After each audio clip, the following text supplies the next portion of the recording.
Hello everyone, my name is Kapil Singh. Welcome back to our channel JK alerts. So आज हम discuss करेंगे ozone layer depletion in the stratosphere. बहुत important topic है। Video start करने से पहले प्लीज़ जिन लोगों ने हमारे चैनल को सब्सक्राइब नहीं किया है या वो लोग जो हमारे चैनल के साथ पहली बार जुड़ रहे हैं, प्लीज़ चैनल को सब्सक्राइब कर लें। सबसे पहले डिस्कस करेंगे ओजोन के बारे में कि ओजोन है क्या। तो ओजोन एक गैस है जिसका फॉर्मूला O3 होता है, ठीक है। बट यहाँ पे मैंने लिखा हुआ है कि ओजोन एक ट्राइएटॉमिक गैस है। तो यहाँ पे मैं आपको बता देता हूँ कि ट्राइएटॉमिक गैस का क्या मतलब होता है। आपको पता है कि एटम्स कंबाइन करके मॉलिक्यूल्स बनते हैं। तो वो मॉलिक्यूल्स जिसमें नंबर ऑफ एटम्स 3 प्रेजेंट हो, उस मॉलिक्यूल को हम ट्राइएटॉमिक मॉलिक्यूल कहते हैं। अगर मैं ओजोन का एक मॉलिक्यूल ले लूं दैट इज O3, तो अगर आपसे पूछा जाए कि इसमें कितने नंबर ऑफ एटम्स प्रेजेंट है तो आंसर होगा 3, ठीक है।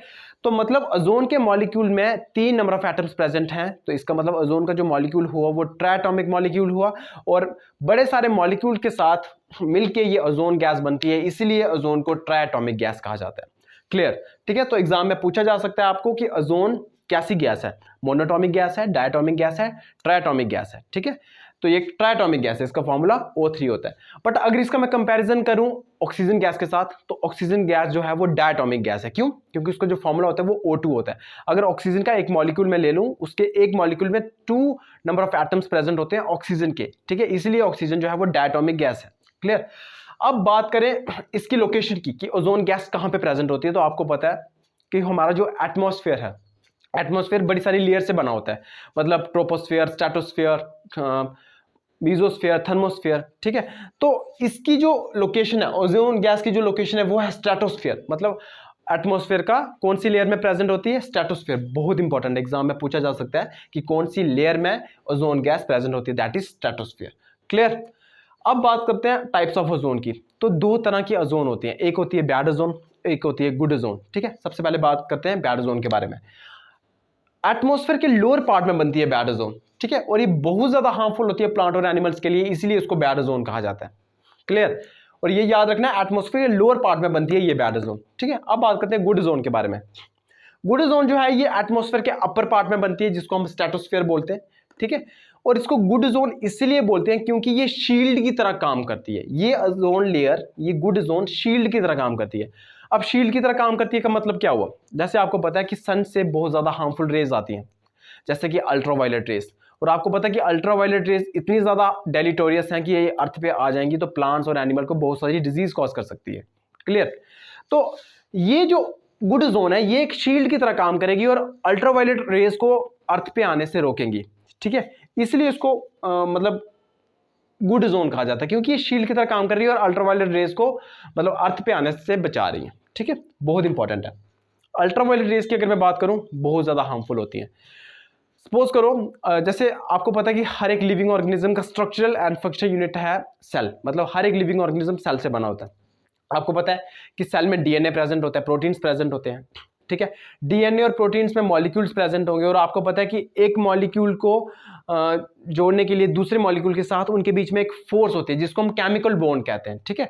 तो ये अल्ट्रावायलेट रेज क्या कर सकती हैं कि डीएनए में जो मॉलिक्यूल्स हैं उनके बीच में जो केमिकल बॉन्ड है या प्रोटीन्स के बीच में जो मॉलिक्यूल्स है, मतलब प्रोटीन जिन मॉलिक्यूल से बने हैं उनके बीच में जो केमिकल बॉन्ड है उस केमिकल बॉन्ड को तोड़ देती हैं, जिसकी वजह से बड़ी सारी चेंजेस बॉडी में आ सकती है, बड़ी सारी डिजीज कॉज हो सकती है, ठीक है। तो अल्ट्रावायलेट रेज बहुत ज्यादा हार्मफुल है। सॉरी। अब मैं बात करता हूं इसके यूनिट की।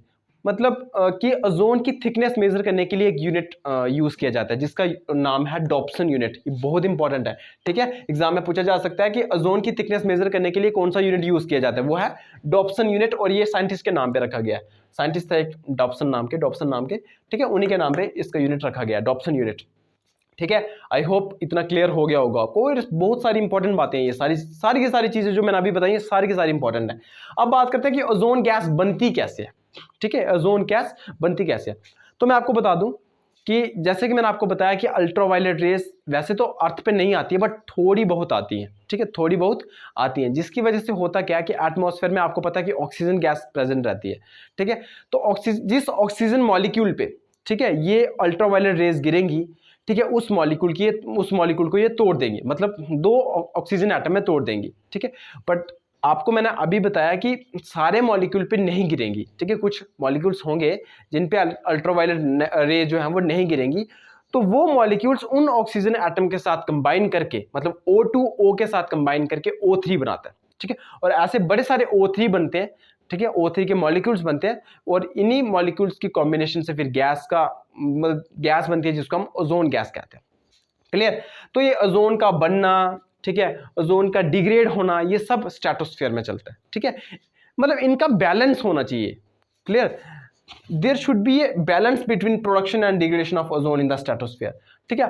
मतलब आपको पता है जैसे हमारे एटमॉस्फेयर में अगर मैं बात करूं, ठीक है, ऑक्सीजन की भी जरूरत है, कार्बन डाइऑक्साइड की भी जरूरत है, बट अगर ये दोनों बैलेंस में हो रहे तो, ठीक है, एटमॉस्फेयर पे मतलब कोई प्रॉब्लम नहीं आएगी, अर्थ पे कोई भी प्रॉब्लम नहीं आएगी।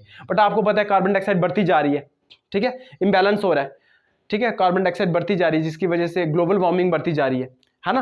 तो सिमिलरली जो ओजोन की प्रोडक्शन है और जो डिग्रेडेशन है स्ट्रेटोस्फीयर में, इनके बीच में भी बैलेंस होना चाहिए, ठीक है, बहुत इंपॉर्टेंट है। बट आपको पता है कि हम बहुत ज्यादा ओजोन डिप्लीटिंग सब्सटेंसेस यूज करते हैं, जिनके बारे में अभी मैं आगे बात करूंगा, ठीक है, जिनकी वजह से क्या हो रहा है कि डिग्रेडेशन ज्यादा हो रही है, प्रोडक्शन कम हो रही है, डिग्रेडेशन ज्यादा हो रही है, जिसकी वजह से ये ओजोन लेयर डिप्लीट होती जा रही है, पतली होती जा रही है। क्लियर? जिसकी वजह से अल्ट्रावायलेट रेस के आने के चांसेस बहुत ज्यादा बढ़ जाते हैं, ठीक है, जिसकी वजह से बहुत ज्यादा हार्मफुल डिजीज के चांसेस बढ़ जाते हैं अर्थ पे, ठीक है। तो अब हम देखते हैं कि ओजोन कैसे डिप्लीट हो। अब डिस्कस करते हैं कि ओजोन किस तरह से डिप्लीट हो रही है, ठीक है। बट डिस्कस करने से पहले मैं आपको बताता हूं कि ओजोन डिप्लीटिंग सब्सटेंसेस कौन कौन से हैं, ठीक है। मतलब ओजोन डिप्लीटिंग सब्सटेंसेस वो होते हैं जो ओजोन को डिप्लीट करते हैं, ठीक है। जैसे सबसे पहले आता है क्लोरोफ्लोरोकार्बन, ये तो सबसे डैमेजिंग है, मतलब सबसे ज्यादा ओजोन को जो डैमेज कर रहा है वो है क्लोरोफ्लोरोकार्बन, ठीक है, बहुत ज्यादा डैमेजिंग कर रहा है ये। अब नेक्स्ट है मीथेन, उसके बाद है कार्बन टेट्राक्लोराइड, उसके बाद है नाइट्रस ऑक्साइड, उसके बाद बड़े सारे हैलोन्स हैं, ठीक है। तो ये सारे के सारे ओजोन डिप्लीटिंग सब्सटेंसेस हैं, और ऐसा एग्जाम में पूछा भी जा सकता है कि which one of the following is ozone depleting substance. Clear? तो ये आपको याद रखना है। अब मैं आपको बताता हूं कि क्लोरोफ्लोरोकार्बन सबसे ज्यादा डेलेटेरियस, सबसे ज्यादा हार्मफुल या सबसे ज्यादा डैमेज क्यों कर रहा है, ठीक है। तो आपको पता है कि क्लोरोफ्लोरोकार्बन रेफ्रिजरेंट्स में यूज किए जाते हैं, मतलब वो उन चीजों में यूज किया जाता है जो चीजें ठंडी करती हैं, जैसे एसी, ठीक है, रेफ्रिजरेटर, तो क्लोरोफ्लोरोकार्बन वहां पे यूज किया जाता है। और जैसे ही क्लोरोफ्लोरोकार्बन यूज किया जाएगा रेफ्रिजरेटर्स में या एसी में, ठीक है, तो ये कहां पे रिलीज होगा, ये एटमॉस्फेयर में रिलीज होगा। सबसे पहले लोअर एटमॉस्फेयर में जाएगा, ठीक है, फिर उसके बाद अपर एटमॉस्फेयर में जाएगा, मतलब स्ट्रेटोस्फेयर में तक पहुंचेगा। और जैसे ये स्ट्रेटोस्फेयर में पहुंचेगा, इन क्लोरोफ्लोरोकार्बन पे कौन एक्ट करता है, यूवी रेज। और जब यूवी रेज इन क्लोरोफ्लोरोकार्बन पे एक्ट करता है, ठीक है, तो क्लोरीन एटम्स रिलीज होते हैं, ठीक है। जैसे मैं रिएक्शन यहां पे लिखी हुई है, ये बहुत इंपॉर्टेंट है। ये क्लोरोफ्लोरोकार्बन है, जैसे ये अपर पार्ट में एटमॉस्फेयर के पहुंचा, ठीक है, क्लोरोफ्लोरोकार्बन, तो इस पे यूवी रेज करेंगी एक्ट। जब यूवी रेज एक्ट करेंगी तो बनेगा CfCl2 प्लस क्लोरीन का एटम, ठीक है। और ये क्लोरीन जो एटम बन रहे हैं ना, यही सबसे बड़ी जड़ है बेसिकली ओजोन को डिप्लीट करने के लिए। मैं आपको बताता हूं कैसे आगे। फिर आपको पता है कि ये जो प्रोडक्ट बना, इसमें भी तो क्लोरीन एटम है, तो इस पे भी तो यूवी रेज एक्ट कर सकती हैं, तो इस पे भी यूवी रेज एक्ट करती हैं और बनते हैं CfCl plus chlorine atom. Again chlorine atom release हो रहा है। और ये क्लोरीन एटम क्या करता है, ये क्लोरीन एटम, ठीक है, ओजोन के साथ रिएक्ट करके उस ओजोन को ऑक्सीजन में कन्वर्ट कर देता है। इतना खतरनाक है ये क्लोरीन एटम, ओजोन के साथ मिक्स होके, मतलब रिएक्ट करके बनाता है ClO, ठीक है, और ऑक्सीजन मॉलिक्यूल बना देता है, मतलब ओजोन को ऑक्सीजन में कन्वर्ट कर देता है। इसका मतलब ओजोन के मॉलिक्यूल्स कम होते जाएंगे और ऑक्सीजन के मॉलिक्यूल्स बढ़ते जाएंगे, ठीक है। मतलब इसका मतलब ये हुआ कि ओजोन की डिप्लीशन होती जा रही है ना, मतलब ओजोन कम होती जा रही है। सिमिलरली जैसे ये जो बना, ठीक है, ये भी ऑक्सीजन मॉलिक्यूल के साथ कन्वर्ट, मतलब रिएक्ट करके एक क्लोरीन एटम बनाएगा और ऑक्सीजन मॉलिक्यूल बनाएगा। देखो क्लोरीन एटम तो बनते ही जा रहे हैं, तो जितने ज्यादा क्लोरीन एटम्स बनते जाएंगे, ठीक है, वो क्लोरीन एटम्स उतने ही ज्यादा मॉलिक्यूल्स, और मतलब ओजोन के मॉलिक्यूल के साथ रिएक्शन होती जाएगी, और उतनी ज्यादा जो ओजोन की डिग्रेडेशन है वो होती जाएगी और ऑक्सीजन मॉलिक्यूल्स बनते जाएंगे। तो इसका मतलब ओजोन इस तरह से डिप्लीट होती है। क्लियर? तो ये क्लोरीन एटम्स, ठीक है, ये बहुत खतरनाक है। और ये क्लोरीन एटम्स निकल कहां से रहे हैं, क्लोरोफ्लोरोकार्बन से, इसलिए जो क्लोरोफ्लोरोकार्बन है ये सबसे डैमेजिंग है। क्लियर? इसलिए इसको मतलब एफर्ट्स किए जा रहे हैं गवर्नमेंट द्वारा कि क्लोरोफ्लोरोकार्बन को कम यूज किया जाए और हाइड्रोफ्लोरोकार्बन को उसकी जगह पे ज्यादा यूज किया जाए, ठीक है। तो ये क्लोरीन एटम्स जो है बेसिकली ये कैटलिस्ट की तरह काम कर रही है, रिएक्शन को बढ़ाती हैं। ये कहीं भी कंज्यूम नहीं हो रहे, मतलब ये प्रोड्यूस हो रहे हैं, जिसकी वजह से और ऑक्सीजन मॉलिक्यूल के साथ इनकी मतलब ओजोन मॉलिक्यूल के साथ इनकी रिएक्शन हो रही है और ज़्यादा ऑक्सीजन एटम्स बन रहे हैं और क्लोरीन एटम्स बन रहे हैं। ठीक है, तो ये क्लोरीन एटम जो है ये कंज्यूम नहीं होते हैं रिएक्शन में, इसी की वजह से ये रिएक्शन जो है वो चेन की तरह चलती रहती है। ठीक है, तो इस तरह से ओजोन डिप्लीट होती जा रही है। अब हम देखते हैं कि ओजोन के क्या क्या इफेक्ट्स हो सकते हैं। अब ओजोन डिप्लीशन के इफेक्ट्स देखेंगे। सबसे पहले मैं आपको बता दूं कि ओजोन डिप्लीशन सबसे ज़्यादा देखी गई है अंटार्कटिक रीजन में। ठीक है, वहां पे देखा गया कि ओजोन लेयर जो है वो बिल्कुल पतली हो गई है। क्लियर। अब अगर जैसे मैंने आपको बताया कि जैसे ओजोन लेयर जो है वो डिप्लीट होती जाएगी तो अल्ट्रावायलेट रेज के चांसेस जो हैं अर्थ पे पहुंचने के वो बढ़ते जाएंगे, जिसकी वजह से क्या हो सकता है कि मैंने आपको कहा था कि हमारे जो सेल्स हैं, ठीक है, ह्यूमन बींग्स के जो सेल्स हैं उनमें डीएनए प्रेजेंट होता है। ठीक है, उनमें प्रोटीन्स प्रेजेंट होते हैं, तो डीएनए में जो मॉलिक्यूल्स प्रेजेंट होते हैं और जो प्रोटीन्स में मॉलिक्यूल्स प्रेजेंट होते हैं उनके बीच में जो बॉन्ड होती है जिसको हम केमिकल बॉन्ड बोलते हैं, ठीक है, वो अल्ट्रावायलेट रेज उन केमिकल बॉन्ड को तोड़ सकती हैं, जिसकी वजह से बड़ी सारी म्यूटेशन, बड़ी सारी चेंजेस बॉडी में आ सकती हैं, बड़ी सारी डिजीज कॉज हो सकती हैं। ठीक है, तो ये सबसे बड़ा इफेक्ट है ओजोन का डिप्लीट होने का। ठीक है, दूसरी बात अगर मैं बात करूं तो ओजोन डिप्लीट होने की वजह से यूवी रेज अर्थ पे पहुंचेगी, जिसकी वजह से जो हमारे स्किन के सेल्स हैं, ठीक है, वो डैमेज हो सकते हैं, जिसकी वजह से बड़े सारे स्किन कैंसर्स देखने को मिल सकते हैं। क्लियर। अगर मैं ह्यूमन आई की बात करूं, ह्यूमन आई का एक पार्ट होता है जिसको बोलते हैं कॉर्निया, और कॉर्निया जो है ये यूवी रेडिएशन को एब्जॉर्ब कर लेती है, जिसकी वजह से क्या हो सकता है, कॉर्निया स्वेल अप हो सकती है, उसमें इन्फ्लेमेशन आ सकती है, जिससे एक प्रॉब्लम हो सकती है जिसको बोलते हैं स्लो ब्लाइंडनेस। ठीक है, कैटरेक्ट भी हो सकता है, तो ह्यूमन आई के लिए भी बहुत ज़्यादा हार्मफुल है। तो मतलब हमारे लिए तो हार्मफुल है ही, जैसे कि मैं बताते आ रहा हूँ आपको।